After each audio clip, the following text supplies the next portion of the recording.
नमस्कार। आज मैं फिर आपके सामने अपराध की एक और घटना लेकर आया हूँ। आज के अपराध की घटना बिल्कुल हालिया नहीं है, लेकिन बहुत पुरानी भी नहीं है। बात है 15 दिसंबर 2023 की। प्रदेश है राजस्थान और जिला है जोधपुर। जोधपुर के फलोदी जिले के डेचू कस्बे पर निकलने वाले हाईवे में एक पुलिया से ऊपर, नीचे पुलिया है और ऊपर हाईवे है, वहां पर कुछ कुत्ते एक इंसानी खोपड़ी लाकर उसे नोच रहे थे। ये बात है 15 दिसंबर 2023 की। और आने जाने वालों ने ये देखा कि इंसानी खोपड़ी है। उन्होंने फ़ौरन पुलिस को बताया। फलोदी पुलिस मौके पे पहुंची। मौके पर देखा उसने कि हाँ, ये इंसानी खोपड़ी है। आसपास देखा तो उसके नीचे वाली पुलिया में उसे कुछ हड्डियों के अवशेष मिल गए। जले कटे इंसानी टुकड़े थे, कई टुकड़ों में वो बॉडी थी और फिर उसके बाद ऐसा लगता था उसे जलाया गया है। तो बहरहाल उन लोगों ने सारे टुकड़ों को इकट्ठा किया। इकट्ठा करके उसे एफएसएल में जांच के लिए भेज दिया। थोड़ी देर में ही ये पता लग गया कि एक व्यक्ति नीतेंद्र राज नाम का, वो गायब है। और ऐसा लगता है कि ये उसी के अवशेष हैं। वहीं पास के गांव का भी था वो। और उसके पिता ने पुलिस को एक तहरीर दी और बताया कि मुझे ममता मीना नाम की युवती पर संदेह है, क्योंकि ममता नीरेंद्र राज की प्रेमिका थी। पहला तो ये सवाल उठा कि क्या जो इंसानी खोपड़ी मिली है या जो अवशेष मिले हैं वो नितेंद्र राज के ही हैं या किसी दूसरे के। खैर, माँ बाप ने चिल्ला चिल्ला कर कहा कि आप हमारा डीएनए टेस्ट कराइए और हम ये हमारा बेटा ही है। उसी तारीख उसी दिन से गायब है, क्योंकि उसकी अ, उसका मोबाइल फ़ोन एक बस कंडक्टर ने उसको मिला था और उसने पास के थाने में जमा कर दिया था। वो मैं आपको बाद में बताऊंगा। बहरहाल, चुरू का नितेंद्र राज वाल्मीकि जयपुर के बड़े कोचिंग सेंटर में प्रतियोगी परीक्षा की तैयारी कर रहा था, ऐसा उनके माँ बाप ने बताया। ये भी बताया कि वहाँ उसकी मुलाकात जयपुर के मनोहरपुर की रहने वाली ममता मीणा से हुई। दोनों ही कंपटीशन दे रहे थे, दोनों ही कोचिंग कर रहे थे और मुलाकात ये दोस्ती में बदल गई। नितेंद्र राज ने ममता मीना को अपना नाम प्रवीण मीना बताया कि मैं भी मीना हूँ, मेरा नाम प्रवीण है। कोचिंग के बाद दोनों विधानसभा के पास बने गार्डन में मिलते थे, साथ खाना खाते थे, साथ साथ पढ़ते थे और तमाम बातें करते थे। धीरे धीरे दोनों ने अपने मोबाइल नंबर एक्सचेंज किए। उसके बाद फ़ोन पर भी दोनों की लंबी बातचीत होने लगी। दोस्ती कब प्यार में बदल गई, दोनों को भी पता नहीं चला। ममता कई बार प्रवीण के कमरे पर भी रुकी। दोनों ने तय किया कि नौकरी लगते ही हम शादी कर लेंगे। ये आपस में उनकी म्यूचुअल अंडरस्टैंडिंग हो गई। ममता को धीरे धीरे जब बहुत नज़दीकी हुई तो प्रवीण मीना के नाम और उसकी जाति को लेकर शक होने लगा, क्योंकि साथ के लोग होते हैं, कभी हेलो हाय करते हैं और कभी किसी सजाती को अगर हेलो हाय करते हैं तो जो सामने खड़ा हो या जो इसके सामने ये बात हो रही हो, उसका शक होना लाजमी है। लिहाजा उसको शक हो गया। ग्रेड सेकंड जो परीक्षा थी टीचर्स की, उससे 20 दिन पहले उसे उसे नितेंद्र राज की असली पहचान का पता लग गया। जब ममता ने आईडी मांगी तो नितेंद्र राज टाल मटोल करने लगा। झगड़ा हुआ। उसके बाद नितेंद्र राज ने झुंझुनू से अपना आधार कार्ड मंगवाने का वायदा करके उस समय इस झगड़े को सुलझा लिया कि मेरे पास नहीं है, मैं झुंझुनू से अपना आधार कार्ड मंगवा दूंगा, तुम देख लेना। कई दिन बाद ममता ने चालाकी से नितेंद्र राज के बैग से उसका असली आईडी देख लिया। सच सामने आ गया और ममता का दिमाग सन्न हो गया। उसे पता लग गया कि इसका नाम प्रवीण मीना नहीं है, इसका नाम नितेंद्र राज वाल्मीकि है। और मीना और वाल्मीकि में बहुत अंतर होता है। ये देखकर वो बहुत परेशान हो गई कि इतने दिनों से इसने झूठ बोलकर, नाम छिपाकर, पहचान छिपाकर मुझसे संबंध भी बनाए और मेरे साथ साथ ये चलता रहा। वो गार्डन से कमरे पर लौट आई और फ़ोन पर उसने गाली गलौज की। नितेंद्र राज ने उसे मनाने की बहुत कोशिश की, लेकिन ममता ने उसे ब्लॉक कर दिया। नितेंद्र राज ने कई अलग अलग सिम से, दोस्तों के नंबर से ममता को कॉल करने की कोशिश की, लेकिन ममता ने वो मोबाइल ही छोड़ दिया और गांव जाते वक्त अपना मोबाइल बस में छोड़ के दोनों अलग अलग रास्ते पर हो गए कि न तुम्हारा हमसे कोई मतलब, न हमारा तुमसे कोई मतलब। प्रवीण से ब्रेकअप के बाद ममता ने खुद को पढ़ाई में मन लगाया या पढ़ाई में झोंक लिया। ग्रेड 3 टीचर के पद पर उसका सिलेक्शन हो गया।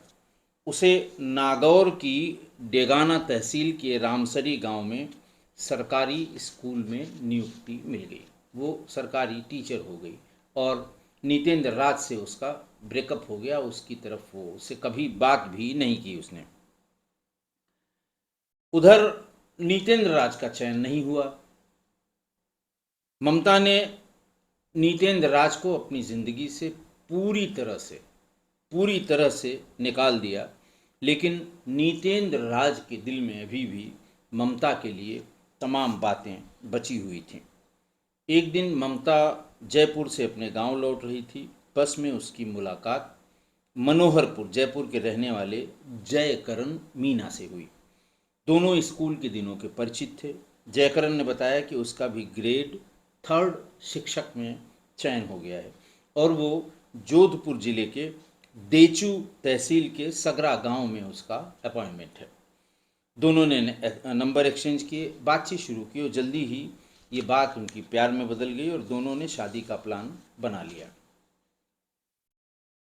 ममता 27 अक्टूबर 2023 को जयकरण से मिलने देचू जोधपुर पहुंची। दोनों 3 दिन एक साथ रहे। ममता ने जयकरण से शादी की बात की कि अब हमें शादी कर लेनी चाहिए। इसी दौरान उसने जयकरण को अपने और नितेंद्र राज के अफेयर के बारे में भी बता दिया कि हम लोगों का इतने दिन अफेयर रहा। उसने बताया कि नितेंद्र राज के पास उसकी कुछ फ़ोटो हैं और उसे डर है कि शादी के बाद वो फ़ोटोज़ को वायरल करेगा, क्योंकि वो आज भी मेरे पीछे पड़ा हुआ है। उसने जयकरण से कहा कि इस डर को ख़त्म करने का एक ही तरीका है कि नितेंद्र राज को हमें ख़त्म करना होगा, हमें उसको रास्ते से हटाना होगा ताकि शादी हम लोगों की निष्कंटक चलती रहे और शादी के बाद कोई तमाशा न हो। जो जयकरण उसकी बात सुनकर चौंक गया। उसने हत्या की बात से साफ इनकार कर दिया कि नहीं, ये सब काम मैं नहीं कर पाऊँगा, ये मेरे बस का नहीं है, मैं सोच भी नहीं सकता। इस तरह की बातें उसने बताई तो ममता ने धमकी दी और कहा कि अगर उसने नितेंद्र राज की हत्या में ममता का साथ यानी उसका साथ नहीं दिया तो वो उसे रेप केस में फंसा देगी। तुमने जो कुछ किया है इसका तुम्हें परिणाम भुगतना पड़ेगा अगर तुम नितेंद्र राज को की हत्या में हमारा साथ नहीं देते हो। ममता की इस धमकी के आगे जयकरण बेबस हो गया। उसको लगा कि रेप का अगर इसने मुकदमा भी लिखा दिया तो वो सरकारी टीचर है, उसकी नौकरी जाएगी, बदनामी अलग से होगी, शादी कहीं और हो नहीं पाएगी। तो इस तरह से वो उसकी धमकी पर उसके नीचे उसके दबाव में आ गया और फिर दोनों ने मिलकर हत्या की प्लानिंग शुरू की। यूट्यूब पर दर्जनों वीडियो इन लोगों ने देखे कि पुलिस से बचना कैसे है, सबूत मिटाना कैसे है, लाश को ठिकाने कैसे लगाना है। ये सारे तरीके यूट्यूब पे क्राइम के जो अलग अलग एपिसोड आते हैं उससे उन्होंने देख देख के उसको सीख लिया। फिर उसने किसी अनजान युवक से आते समय फ़ोन लिया और नीतेंद्र राज को कॉल लगाई। उस समय नीतेंद्र राज की सगाई पाली में हो चुकी थी। इसके बावजूद वो ममता को भूल नहीं पाया था। 30 अक्टूबर 2023 को ममता ने जोधपुर रेलवे स्टेशन पर एक अनजान युवक से फ़ोन लिया और नीतेंद्र राज को कॉल किया। ममता ने नीतेंद्र राज को मिलने के लिए गोटन बुलाया। उसने कहा कि भाई पुरानी बातें जो हैं वो सब भूल जाओ और अब समय है कि हम लोग मिलें और फिर नए सिरे से हम लोग बात करें। इतने दिनों का हमारा तुम्हारा संबंध या संपर्क, ये अब मैंने सब विचार कर लिया।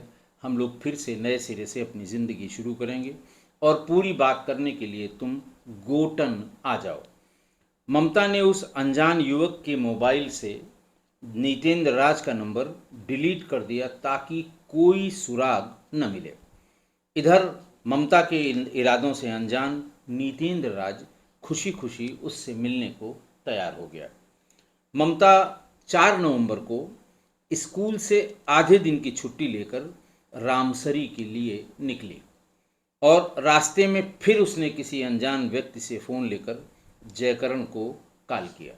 यानी पहले नीतेंद्र राज को कॉल करके गोटन बुलाया और फिर दूसरे अनजान व्यक्ति से, कभी कभी लोग कहते हैं ना कि साहब 1 मिनट फ़ोन दे दीजिए, माता जी की तबीयत ख़राब है, मेरे फ़ोन में बैलेंस नहीं है या मेरा फ़ोन ख़राब हो गया है।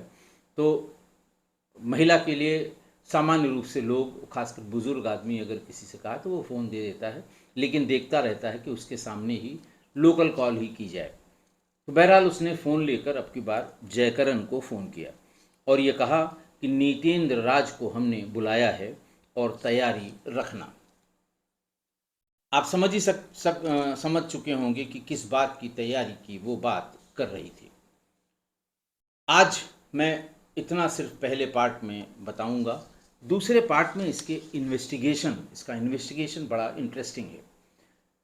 दोनों एक साथ, जैसा मैं पहले भी बताता हूँ कि वो बहुत लंबा हो जाता है, फिर उसको समझने में दिक्कत होती है। इसलिए कल सेकंड पार्ट में हम आपको जो इन्वेस्टिगेशन का पार्ट था कि कैसे पुलिस ने इस्टेब्लिश किया, कैसे जिन लोगों ने हत्या की थी उनको गिरफ्तार किया और किन सबूतों के आधार पर चार्जशीट किया गया, ये सब मैं आपको कल के इसके सेकंड पार्ट में बताऊंगा। आशा है आप सेकंड पार्ट का इंतज़ार करेंगे। आज के लिए इतना ही। बहुत बहुत धन्यवाद।